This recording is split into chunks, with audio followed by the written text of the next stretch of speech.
এই কোরআনুল করিমকে ভালোবাসবো আমাদের জীবনের চাইতেও বেশি, কারণ এটি আমাদের আল্লাহর কথা, এটি আল্লাহ রাব্বুল আলামিনের বাণী। আমরা এই বাণী দিয়েই আমাদের জীবনকে সাজাতে চাই, আমাদের পরিবারকে সাজাতে চাই।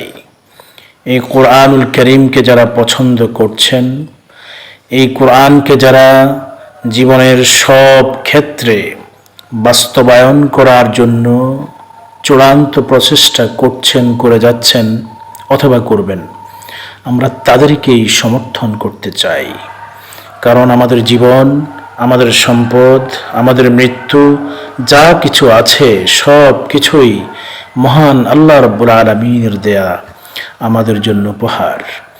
সুতরাং কোরআনুল করিমকে আমরা আমাদের জীবনের সব ক্ষেত্রে বাস্তবায়ন করতে চাই, কোরআনকে আমরা ভালোবাসতে চাই, কোরআনের সাথে আমরা থাকতে চাই, কোরআনুল করিমকেই আমরা আমাদের সংবিধান হিসাবে, চূড়ান্ত সংবিধান হিসাবে মেনে নিতে চাই।